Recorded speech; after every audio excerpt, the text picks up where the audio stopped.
Hello. So, it's been a little while since we've had the opportunity to revisit the Lost World, but I managed to find a little bit of time, so let's see if we can get on with Chapter 6. And as if by magic, his lordship appears.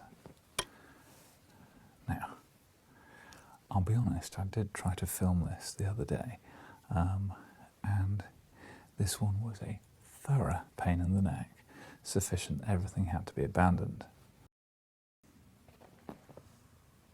A dreamy Turner. Apparently you want to sit here, do you? Okay. But amid these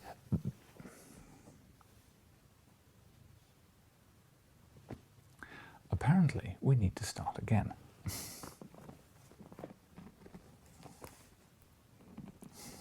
For his lordship had not reached his preferred seating position before we started. Now, can we begin once more? Sire? Thank you. No?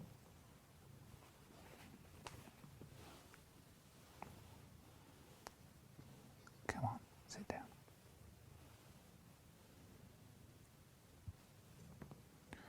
Just sit down. Come on.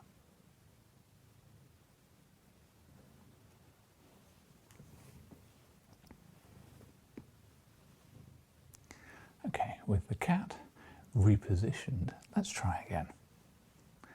Chapter 5. No.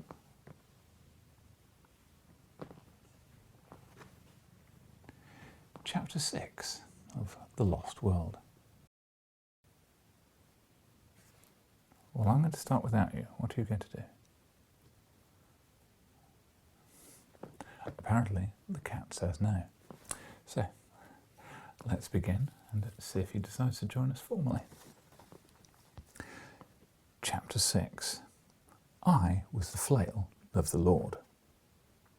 Lord John Roxton and I turned down Vigo Street together and through the dingy portals of the famous aristocratic rookery. At the end of a long drab passage, my new acquaintance pushed open a door and turned on an electric switch.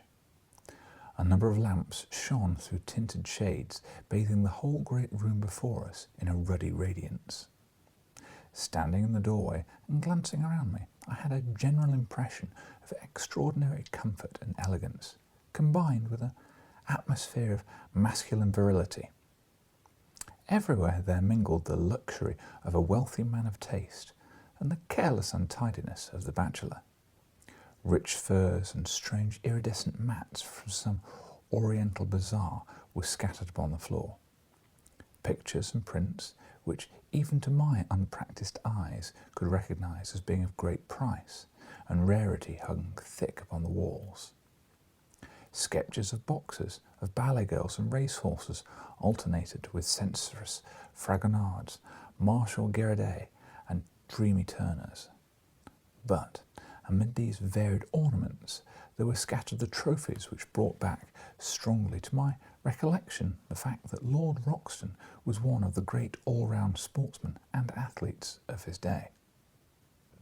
A dark blue oar, crossed with a cherry-pink one, above his mantelpiece spoke of the old Oxonian and Leanderman, while foils and boxing gloves above and below them were the tools of a man who'd won supremacy with each.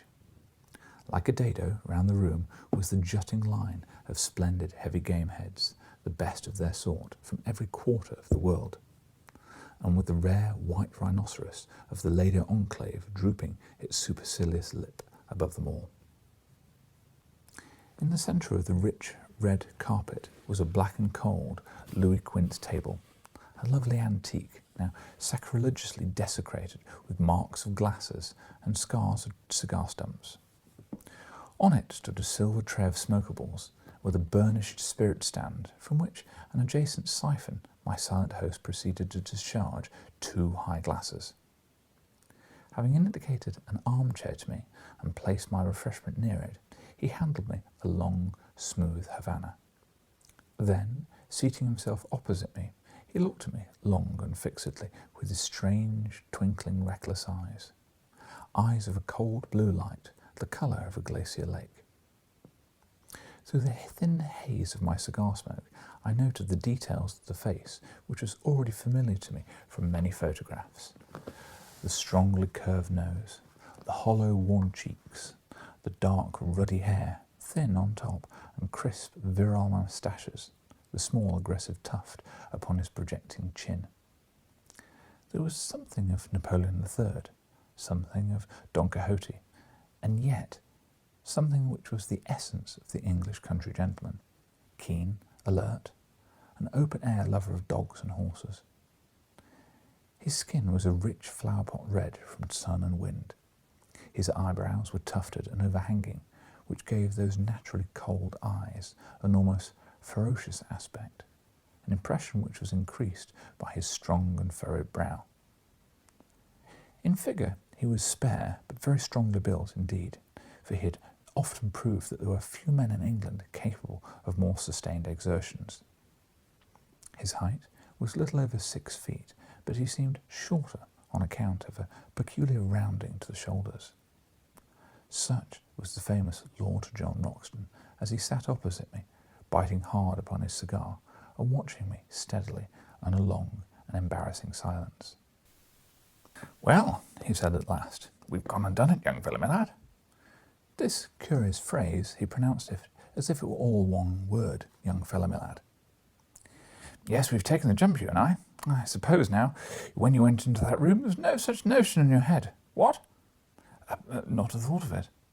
"Same here, not a thought of it. And here we are, up to our necks in the tureen. Why, I've only been back 3 weeks from Uganda, and taken a place in Scotland, signed the lease and all. Pretty goings-on, what?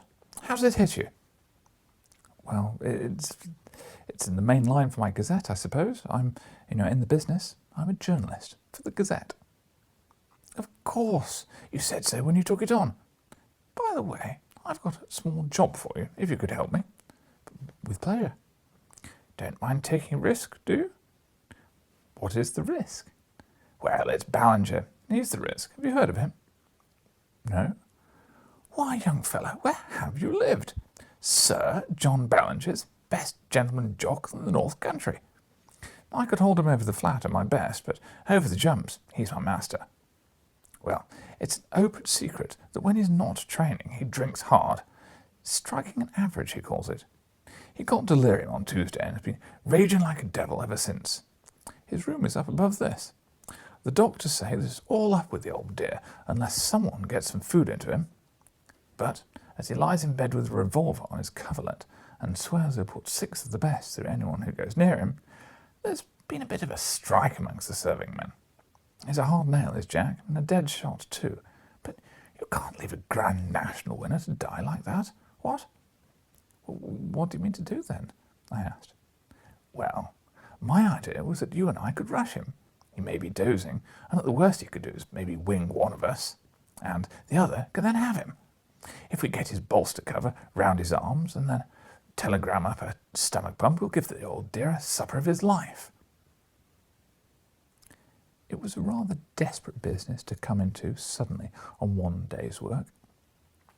I don't think I'm a particularly brave man. I have an Irish imagination which makes the unknown and the untried more terrible than they are. On the other hand, I was brought up with a horror of cowardice and with a terror of such stigma. I dare say that I could throw myself off over a precipice, like the Hun in the history books, if my courage to do it were questioned. And yet it would surely be pride and fear rather than courage which would be my inspiration. Therefore, although every nerve in my body shrank from the whisky-maddened figure that I pictured in the room above, I still answered in as careless a voice as I could command that I was ready to go. Some further remark from Lord Roxton about danger only made me more irritable. "Well, talking about it won't make it any better," I said. "Come, let's go." I rose from my chair, and he from his, and with a little confidential chuckle of laughter, he patted me 2 or 3 times on the chest, finally pushing me back into my chair.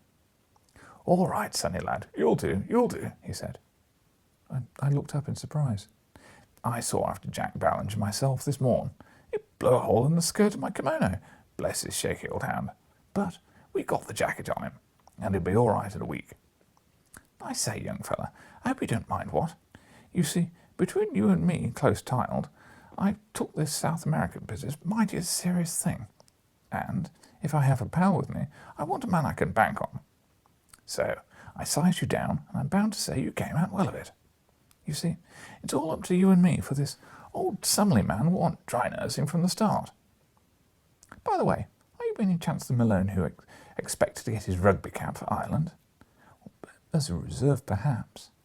I thought I remembered your face. Why, I was there when you did that try against Richmond. As fine a swerving run as I saw the whole season. I never miss a rugby match if I can help it, for it's the manliest game we have left. Well, I didn't ask you in just to talk sport. We've got to fix our business.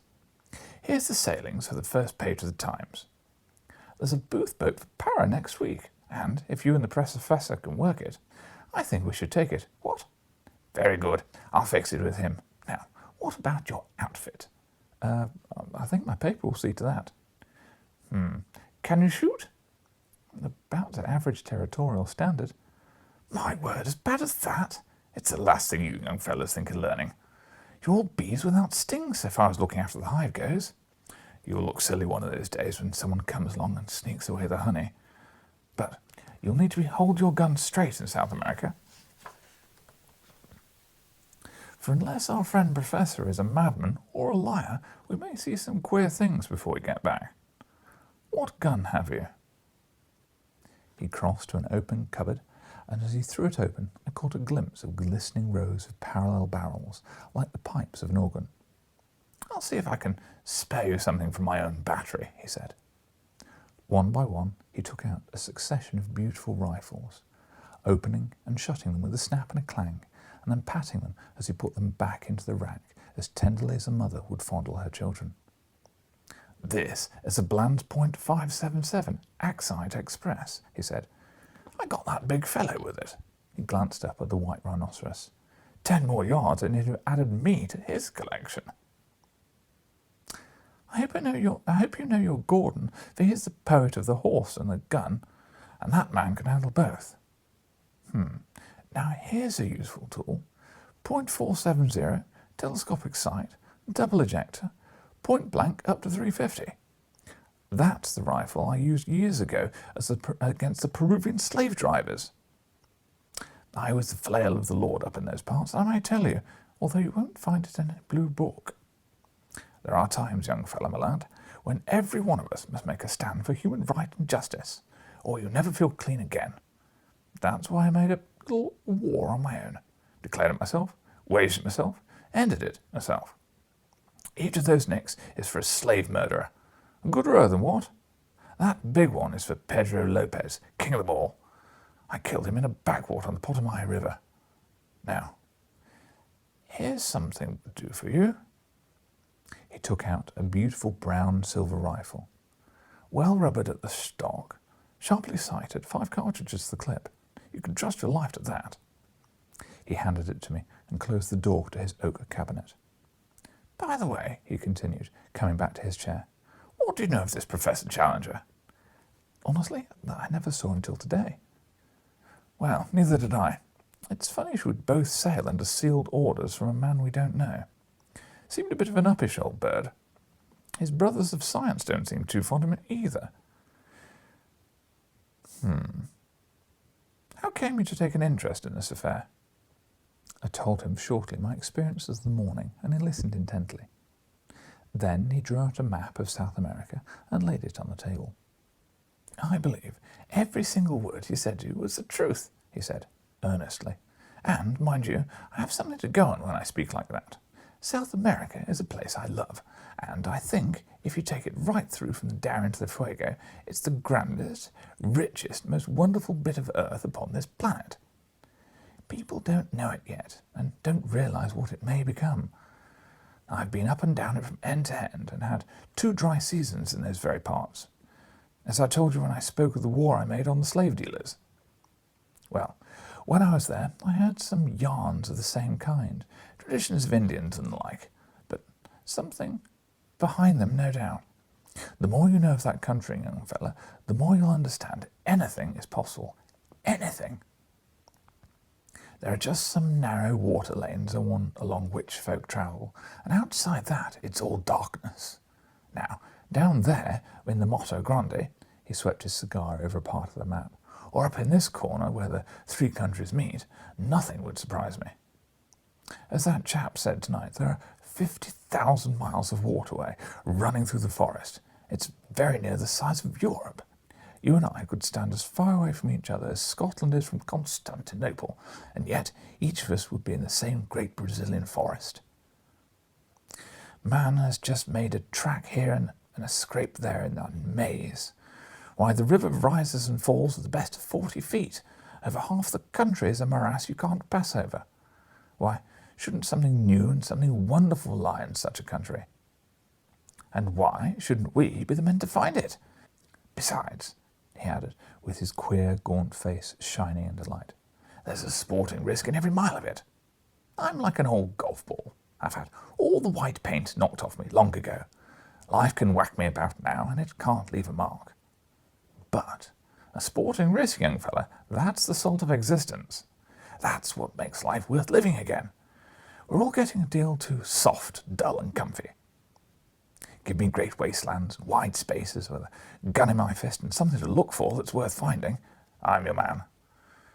I've tried war and steeplechasing and airplanes, but this hunting of beasts that looks like a lobster supper dream is a brand new sensation. He chuckled with glee at the prospect. Perhaps I've dwelt too long upon this new acquaintance, but he is to be my comrade for many a day, so I've tried to set him down as I first saw him, with his quaint personality and his queer little tricks of speech and thought. It was only the need of getting into the account of my meeting which drew me at last from his company. I left him seated amid his pink radiance, oiling the lock of his favourite rifle, whilst he still chuckled to himself at the thought of the adventures that awaited us. It was very clear to me that if any dangers lay before us, and I could not in all England have found a cooler head or a braver spirit with which to share them. That night, as weary as I was after the wonderful happenings of the day, I sat late with McArdle, the news editor, explaining to him the whole situation, which he thought important enough to bring next morning before the notice of Sir George Beaumont, the chief. It was agreed that I should write home some full account of my adventures in the shape of successive letters to Mr. McArdle, and these should either be edited for the Gazette as they arrived, or held back to be published later, according to the wishes of Professor Challenger, since we could not yet know what conditions he might attach to those directions which would show us to the unknown land. In response to a telephone inquiry, we received nothing more definite than a fulmination against the press, ending up with the remark that if we would notify our boat, he would hand us any directions which he might think it proper to give us at the moment of starting. A second question from us failed to elicit any answer at all, save a plaintive bleat from his wife to the effect that her husband was in a very violent temper already, and that she hoped we would do nothing to make it worse. A third attempt later in the day provoked a terrific crash, and a subsequent message from the Central Exchange that Professor Challenger's receiver had been shattered. After that, we abandoned any attempt at communication. And now, my patient readers, I can address you directly no longer. From now onwards, if, indeed, in any continuation this narrative should ever reach you, it can only be through the paper with which I represent. In the hands of the editor, I leave this account of the events which have led up to one of the most remarkable expeditions of all time, so that if I never return to England, there should be some record as of how the affair came about. I am writing these last lines in the saloon of the booth of the liner Francesca, and they will go back to the pilot in the keeping of Mr. McArdle. Let me draw one last picture before I close my notebook, the picture which is the last memory of the old country which I bear away with me. It is a wet, foggy morning in late spring. A thin, cold rain is falling. 3 shining mackintoshed figures are walking down the quay. making for the gangplank of a great liner from which a Blue Peter is flying. In front of them, a porter pushes a trolley piled high with trunks, wraps and gun cases. Professor Summerlee, a long, melancholy figure, walks with dragging steps and drooping head, as one who's already profoundly sorry for himself. Lord Roxton steps briskly, and his thin, eager face beams forth with it between his hunting cap and his muffler. As for myself, I am glad to have got the bustling days of preparation and the pangs of leave-taking behind me, and I have no doubt that I show it at my bearing. Suddenly, just as we reach the vessel, there is a shout behind us. It is Professor Challenger, who has promised to see us off. He runs after us, a puffing, red-faced, irascible figure. "No, thank you," he says. "I should so much prefer not to go on board. I have only a few words to say to you, and they can very well be said where you are. I beg you do not imagine that I am in any way indebted to you for making this journey. I would have you understand that it is a matter of perfect indifference to me, and I refuse to entertain the most remote sense of personal obligation. Truth is truth, and nothing you can report can affect it in any way, though it may excite the emotions and allay the curiosity of a number of very ineffectual people. My directions for your instruction and guidance are in this sealed envelope. You will open it when you reach the town upon the Amazon which is called Manos, and not until the date and hour marked upon the outside. Have I made myself clear? I leave the strict observations of my conditions entirely to your honour. No, Mr. Malone, I will place no restrictions upon your correspondence, since the ventilation of the facts is the object of your journey. But I demand that you shall give no particulars as to your exact destinations, and that nothing be actually published until you return. Goodbye, sir. You've done something to mitigate my feelings for the loathsome profession for which you unhappily belong. Goodbye, Lord Roxton. Science, as I understand, is a sealed book to you, but you may congratulate yourself upon the hunting field which awaits you. You will, no doubt, have the opportunity to describe in field how you brought down the rocketing Dimorphodon. And goodbye to you also, Professor Summerlee. If you are still capable of self-improvement, of which I am frankly unconvinced, you will surely return to London a wiser man." So he turned upon his heel, and a minute later, from the deck, I could see his short, squat figure bobbing about in the distance as he made his way back to his train. Well, we are well down the channel now. There's the last bell for letters, and it's goodbye to the pilot. We'll be down Hull on the old trail from now on. God bless all we leave behind and send us safely back. End of chapter 6. Things are probably getting started now. Yeah. Be interesting to see whether or not the book jumps straight to the Amazon now, or if we've got to endure a sea voyage with them. I'll have to wait and see next time. Take care.